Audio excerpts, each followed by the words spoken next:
morning, my name is Stephen White and this is Carlisle Library bringing you another local history talk, and the subject today is Scotby. Now, the local historian Walter Travers McIntyre wrote an article in the Cumberland News on the 23rd of December 1933 on the history of the village, and the first comment he said was, at the first glance, the pleasant little roadside village of Scotby seems hardly a promising subject for history. Most of its prominent features appear to be of essentially modern growth. As a separate parish, it dates no farther back than 1855.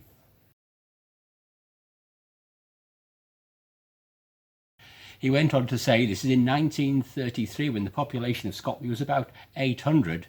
Today the population is over 2,000. In 1933 he said that Scotby was studded with the modern residences of Carlisle citizens with whom the place enjoys an increasing and well-deserved popularity, a rural retreat attracting the Carlisle elite. Well, you could say exactly the same today. Carlisle people are still moving out there. There's brand new development everywhere, infill. I just took this photograph last month. Limebeck Close coming soon. Scotby now is extending down Broomfalden Road towards Cumberland. I suppose it's just a question of time before it actually gets there. Here you can see the latest storey development at the far end of the village. So you can see what Mr. McIntyre meant. This is the oldest building in Scotby, just on the green there, late 17th century. So there are no Roman remains, henges, earthworks, burial sites. So that's late 17th century. There is one house on Gill Road. This is Orchard House. It has a lintel dated 1710. But of course, Scotby has very much a history, and it's a history set against today's picture of a rural retreat in Idle. We go back in time, we find Scotby was lying right on the edge of Inglewood Forest. That's the Royal Forest of Inglewood, where the king hunted and preserved his deer. And we know that in 1179, Edward I went hunting there, and in a single day, he killed 400 harts and hinds. And the area was governed by very harsh forest laws. So this is the setting for Scotby. So the name goes back to 1130, that's the first time it's mentioned. Scotby, it's the hamlet clearing of the Scots. This really sets the scene for this tug and war between England and Scotland over this entire area. As you remember, in 1092, William Rufus came north, annexed the area, the northern counties of Cumberland and Westland, from the Scots, and then colonised it with people from the south. Of course, the Scots were resentful. They had long memories. This was their land. And during the Civil War, the anarchy, when Stephen and Matilda were at each other's throats, the Scots took advantage of this period of weakness, and the area was annexed back to Scotland in 1136, returning back to England in 1157 when King Malcolm of Scotland ceded the land back to Henry II. And so it goes on. A period of constant border warfare, turmoil and blood. So this is the number of times that Carlisle was besieged by the Scots. 10 times in total. This is apart from raids down the Eden Valley, capturing prisoners and cattle. This is when the city was actually besieged and tried to be taken as the administrative headquarters of the area. 1173, 74, 1216, 1296, 1297, most famously perhaps in 1315 when Robert the Bruce besieged the city and Andrew de Harcler defended it. 1385, 1461, 1644-5, and 1745 when the city opened its gates to Bonnie Prince Charlie. So going back to the 1315 siege, Scotby's specifically mentioned that the land around there was devastated by the Scots, because what you have to remember is that half the army would be sieging the city and the other half would be foraging around for food for the men and forage for the animals and any treasure they could find. So the picture's already changing to a much darker one of border warfare, constant threat going on, background of ignorance, famine, crop failure, just the usual positive elements. The border warfare, of course, the Union of the Crowns in 1603 didn't really pacify the border area at all. And this is the time of the Border Reivers, where the allegiance of the Armstrongs, of other people, the names that you're still familiar with today, Bells, Kerrs, Johnsons, these names are still very much in Carlisle area today. This is where these clans, allegiance was to the clan, it wasn't to the country. So the English raided into Scotland, the Scots raided into England. And here you are in 1600, a report of a Scottish raid led by Christy Armstrong, also Will Armstrong of Kinmont, Davy Will and Gaudy Kang, 7 score of Scotsmen. And what they did with a very warlike manner on a day's forage, burning the houses, barns, corn, taking horses, mares, cows and oxen, sheep, and also prisoners, and mutilating others. Now this Will Armstrong of Kinmont has gone down in ballad and history fame as Kinmont Willie, who was captured in the castle and then released by Red Rowan and the bold Buccleuch. But really all they were criminals and outlaws, gangs and cartels. And in 1644-45 there was a very long siege of Carlisle by the Scottish parliamentarians, and it's recorded that the beleaguered garrison actually raided to Scotby to bring back much needed cattle to feed the population. So 42 head of cattle were driven back into the city with the loss of 1 horse and 1 cow, and the parliamentarian forces just had to stand back and watch because the great bog at Durrenhill prevented them from intercepting the raiders. So here we are, 1770 map showing Scotby really on its a road to nowhere, just off the Newcastle Road. You can see Wheelbarrow Hall there. And things, although it was a more peaceful time, it was still rural poverty very much to the front. In fact, at this time, Scotby was in the parish of Wetherell, and for a time, Wetherell Workhouse was actually in the Wheelbarrow Hall complex. There was no, remember, social services. The basic units were the family, and then the parish would pick you up if you'd fallen through that net. But beyond that, I'm afraid, you just have to look after yourself. We know in about this time, the 1780s, 1790s, something about Wetherell Parish and the people we'd find in the workhouse. The poor of this parish have been farmed for several years back.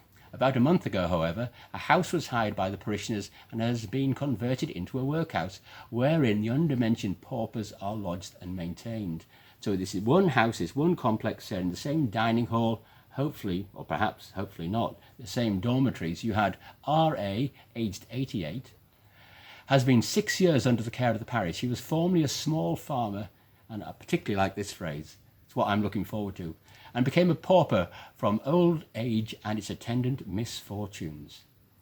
But also there are 12 children aged 3 to 14 years of age, one of whom is only crime is that he's a bastard. The others belong to parents who are utterly incapable of supporting them. So this is the workhouse in 1790. And of course the workhouse didn't close until 1930. So we're just going to look at another workhouse story. And here you can see Scotby 1861. At the top there's Phoebe Graham, age 14, living with her family. In 1871, she's a housemaid. What were the options open for women? What jobs could they take up? Well, marriage, if you could call that a job. You probably could. There was agricultural service or domestic service. There wasn't much choice. So in 1881, we find her as a servant in Fisher Street. In 1901, she's living with her sister and her brother-in-law in Hart Street. She's there in 1911, so you think she's in a secure family unit and will live into a prosperous, a happy old age. I'd like to know what happened to her, but I don't until her final days. Here we are in 1921.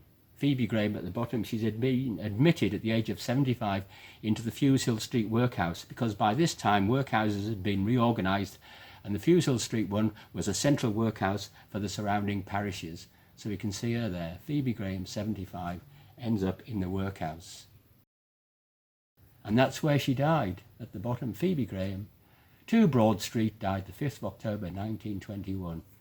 2 Broad Street, well, that's just sugar in the pill, really, because that's just a nice way of putting the workhouse. That was the name, that was the postal address of the premises. Just along from Wheelbarrow Hall, the next place is Rose Hill, which is today a part of the Henry Lonsdale Trust. The 1929 directory says the pleasure grounds were tastefully laid out in 1848. In the flower gardens are two life-size figures of Dutch origin said to have originally been owned by Nell Gwyn.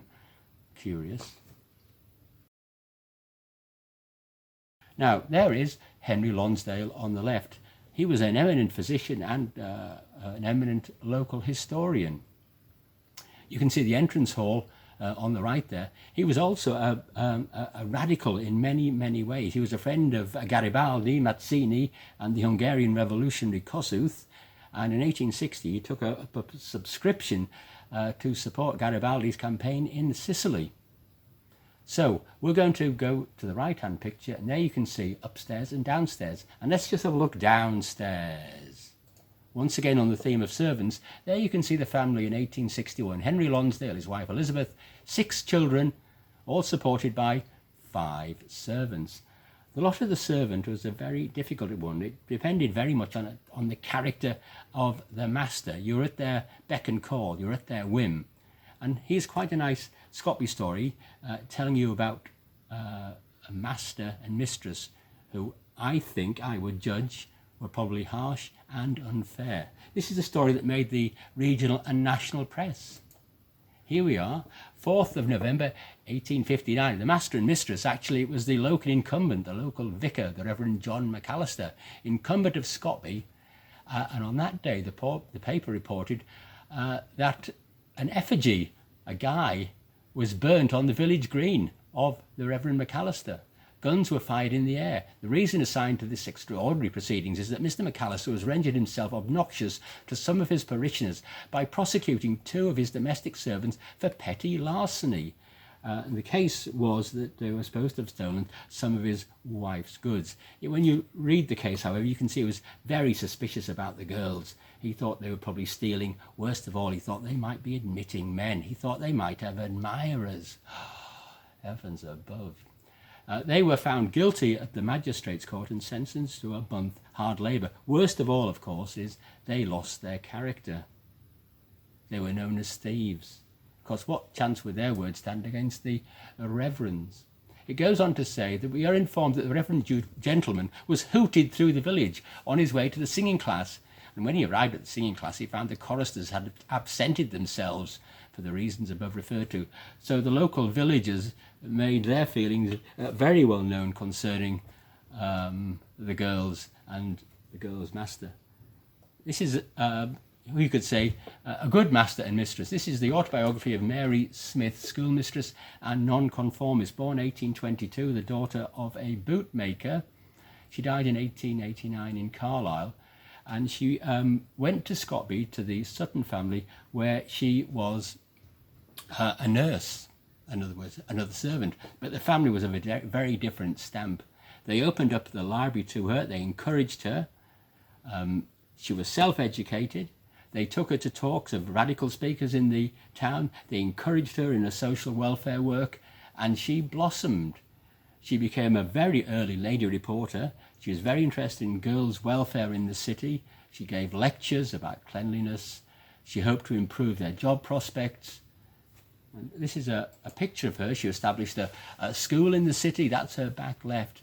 She was always dressed in black, was very severe and intensely religious, but was really inspired by the Scotby family of the Sutton, this Quaker family. She published much poetry, was a friend of Thomas and Jane Carlisle, and she is buried in the Dalston Road Cemetery, and on her headstone is one of her verses. Women's rights are not hers only, they are all the world's beside, and the whole world faints and suffers, whilst these are scorned, denied.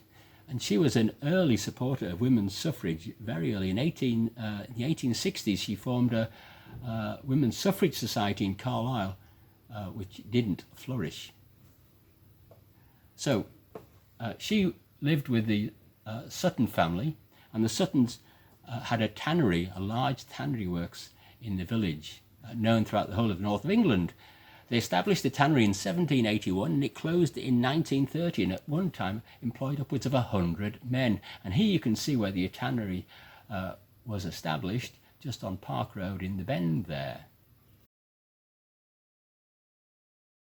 And these are just some photographs of the workers and the very large works, and in the front there you can actually see the tan pits.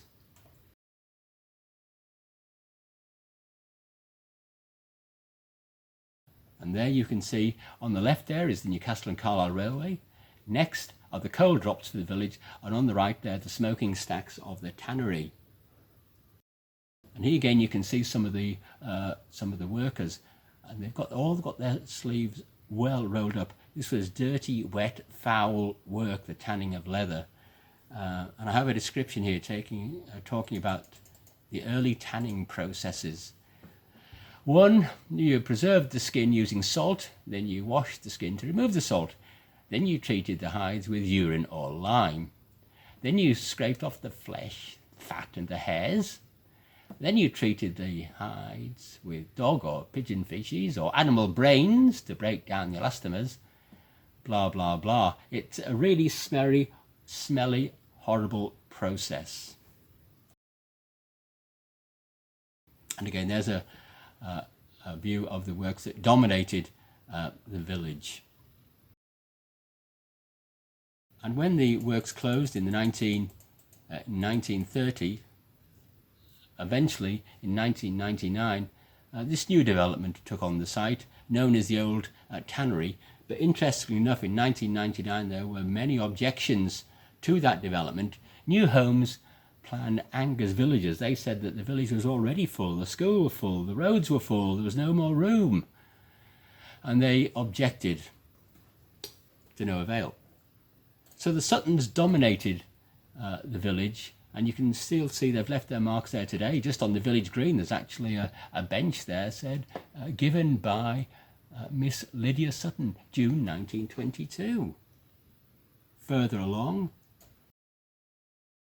there's a Sutton court. One of the family was the famous novelist Graham Sutton. He published many novels. This is a series, Fleming of Honestor, The Rowan Tree, Shepherd's Warning. These are all based in the north of England and are good reads today and are available from your public library. And this is where he lived in what was Orchard House on Brumfallen Road. It's no longer called that, but that's where Graham Sutton wrote and lived. There's the church. Supposedly the cross there, the cross of daffodils which blooms and flowers every Easter, was planted by another man in the family, Alfred Sutton. And so we come to the church itself, which I suppose in many ways holds the collective memory of the village. Built by Salvin, he was the architect, paid for by Carlisle's George Head. 1855 is the date of the building. And interestingly enough, I've visited Scotby many times, and only just discovered at the back, hidden away against the railway line, are what people call the Apostles' Steps. It's a series of 12 steps up in the graveyard. At the top there is Peter, James, John, Andrew, and at the bottom, as he should be, is Judas Iscariot. As I say, it holds the collective memory of the village, and here you can see the Scotby War Memorial, which was unveiled in 1920. And very interestingly, inside the church you can see some of the original battlefield crosses. These were replaced by the Imperial Commonwealth Graves Commission, Portland stone eventually, but these are the original crosses. In the middle there is the one in memory of, I think he's a Sergeant Stewart of the Northumberland Fusiliers, and the paper carried his picture and an obituary saying that he was actually, he had worked in the leather works before moving to Newcastle. The war, of course, cast a shadow over the whole country and the whole village. And Scotby House, which was originally known as the Nabs, that was a VAD hospital, and these are some of the photographs of some of the injured soldiers and some of the VAD nurses.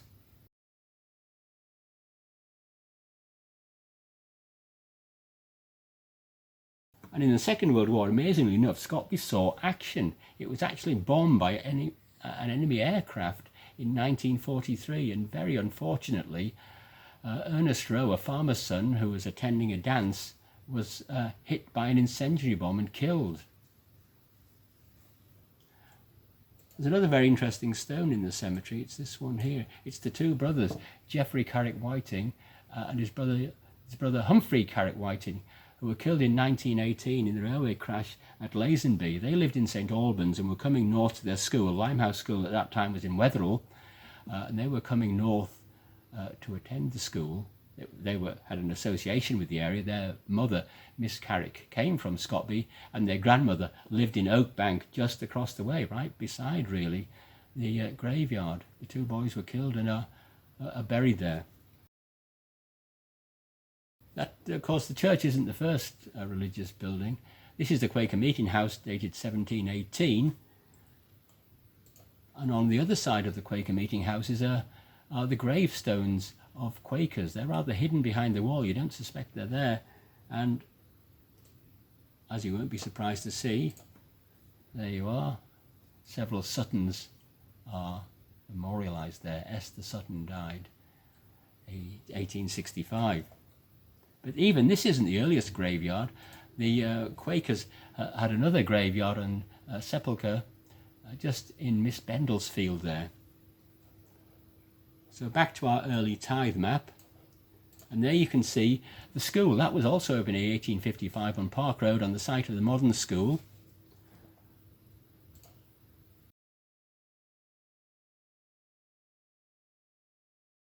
That's the school boys and girls in the 1920s. This was replaced in 1963. For some reason, unbeknownst to me, the Bishop of Chichester opened it. And there you can see them singing at the opening ceremony. Also on this map, you of course can see the railway, the Newcastle and Carlisle Railway.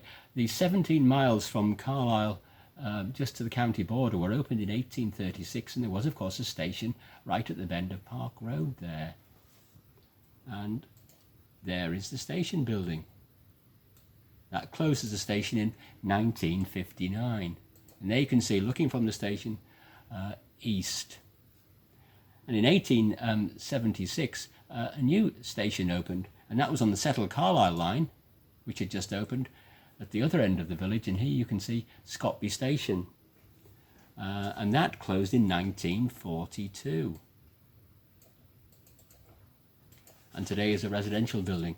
So for anybody wanting to get to Scotby, if you haven't got a car or you're carbon conscious, you can take the bus. So in the 19th century, local government, or government, any form of government, what did it mean to the local people? Well, to your average working class person, it didn't mean very much at all. They wouldn't be paying income tax. They might see the occasional policeman. But government manifested itself in the postman, who they would regularly see. And Scotby had its own post office. That's the building on the extreme right there. And Scotby had its own stamp. You can clearly see the impress, Scotby. So now just one or two views of the green, which hasn't changed at all. Perhaps a little bit more grass, less farm track. Another interesting photograph on the green there. I don't know what the occasion could possibly be, but on the back left there is the Welcome Inn, which was one of the two public houses, and that became the Welcome Institute. The other public house, which is still there today, is of course the Royal Oak, so called apparently because in 1876 in Oak Square, just behind it, there was a massive oak tree which was felled. 1936, people are complaining about the development of Scotby, the widening of the roads. The residents didn't want it, but certainly some roads needed widening. And this is the road end as it came onto the busy Newcastle and Carlisle road. I remember having to sort of sneak out there if you wanted to turn right. You were taking your life in your hands as you peered round the corner. Some of the housing wasn't really fit for purpose. This is Oak Square. It was insanitary, damp, and these premises have been replaced by these sort of council houses. And there's a plaque commemorating that fact, Ministry of Housing. Opposite it is the Scotby Village Hall, where various societies and organisations meet. That's the sort of glue that keeps the community together, really. So you get various groups from the past. Here's the Scotby British Women's Choir, probably 1930. Scotby Women's Institute, that was founded in 1919. I particularly like this. This is the report of their meeting in 1925. Unfortunately, rain fell during the early part of the evening, but after tea the weather improved and games and dancing were held on the lawn. That would be good to see them dancing on the lawn. And there you can see the women of the Women's Institute Choir and one of their programs for 1954. And again, I always like to see what the competitions are. So in October it's the Happiest Snap, and then it's the Fancy Dress Parade, Christmas decorations, and I think it's on the other side, it's for the best 2 coat hangers. So just coming to the end of our little chat here, and there you can see Scotby. It hasn't really changed much at all. A quiet country village, but if you just shut your eyes, you can imagine Kinmont Willie charging across there, Robert the Bruce foraging, murdering, killing, burning. The hairdressers was the sight of the blacksmith, feel the heat of the furnace, the clang of the hammer. What was the Snabs? Was of course Scotby House, and it was the police headquarters, but before that, interestingly enough, it was a girls' home for orphans or girls who their parents were judged unfit to look after them. And a lady wrote to us in the library once saying that she had fond memories of the home, particularly of the matron, Mrs. Wilkinson, who entertained them all by speaking Gaelic. Good on her. Used to have fond memories of playing on the green. And last, of course, you come to the site of the tannery. Just close your eyes and take in the smell. So if you want to know more about Scotby, there are a couple of books written by Mr. Bullock. They're available from your local library. So just come in and pick them up and be bothersome to them. Thank you very much. My name's Stephen White. I used to work in Cumbria libraries, and this is one of a series of talks on local history subjects. It's just my take on the talks that you'll be able to find on Facebook and YouTube. Some might be right, some might be wrong. If you've got any comments, get in contact. Got any suggestions? I'd love to hear from you.